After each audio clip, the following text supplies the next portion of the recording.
How excited are we to play a game like that? I mean, it was so back and forth.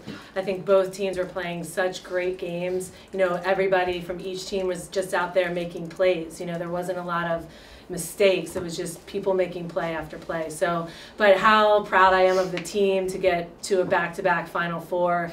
You know, we knew from the beginning of the fall that it was a special team, and every game they go out and prove it. But for a game like that, Princeton played unbelievable. I have so much respect for Chris, and you know, working for her, learning a lot from her. And we knew it was going to be a grudge match, but we certainly are happy we pulled it out. It was a battle, you know, but we've really been battling all season long, and I love games like that. I mean, I love the game today. You know, either way, I mean, obviously you always want to come out with a victory, but just to have a battle, you know, and that's what they prepare for. That's why they work in the off season to face games like this where they're tested all game long, and for them to keep their composure and make good plays. I thought we had a lot of shot opportunities there in the second half that were good opportunities. It wasn't like we were panicking. So, you know, just really to see them powerful and great in the moment was an awesome thing.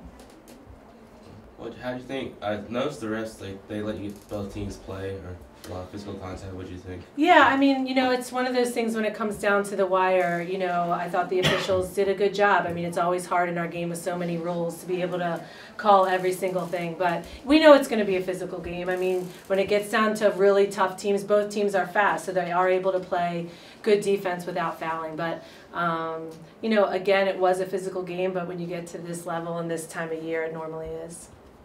Was there any like certain strategy, or once they got the Princeton got the yellow card with 3 minutes left, or is there any certain thing you told the team? Or yeah, I mean, we just wanted to be sure we took care of the ball. I mean, they did get a yellow card, and Kayla had that 8-meter pretty quickly, and she looked over to see if we wanted to work the ball, but it was a tie game at that point, and I was like, if you want to take it, you know, because we need a goal, and she did a great job of getting in and putting that shot away. And just to watch out on the field and see our leaders really step up, whether it was Abby marking Hump or KO coming with great goals, Carter in the mix on the draw. You know, you kind of know things are going okay when your leaders are really stepping up. So you could see that from Kat all the way down to our offense.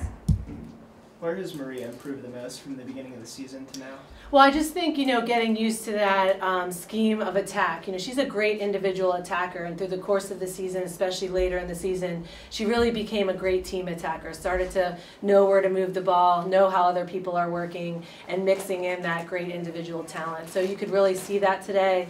You know, we never want to put players in positions they're not ready for, and we really thought she'd be ready today, and knock on wood, you know, she was. So certainly was a huge boost to us, especially at the beginning of the game. How good does it feel to be in the semis for the second straight year? I mean, it's amazing, you know, but it's a credit to our tradition. And, you know, I think when you go to a Final Four, then preseason you're ranked 8th, like you're always battling up, you know, and I think it's a, you know, a great statement for us that, you know, we feel like we're one of the top teams out there, and, you know, it's awesome to be going to back-to-back Final Fours. And what about a rematch with Maryland? Yeah, I mean, geez, you know, I think we're fairly familiar with them, you know, but again, what another great team, you know, and just like Princeton today, when you go into these games, it's always great to coach and play against teams that are just good, and they play well, and they play hard. So we're excited. I mean, we know our goal is to do our best every single game, and certainly going against Maryland, you need to be ready to be on top of things. You know, we have things to grow from our last game with them, but you know, it's always a great match when we play them. What's the challenges that Maryland presents compared to, I guess, Princeton, or is there any? Yeah, I mean, you know, they're actually fairly similar. I mean, Princeton had a lot of scores. You never quite knew who was going to be coming, and that was really a strength of theirs. You know, Maryland is a little bit of the same way. You can't really concentrate on 3 or 4 players. You really need to play good team defense, you know, and have each other's back. So that's our challenge again with the threats that they have offensively. You know, and obviously getting possession like today was a huge advantage in games like that.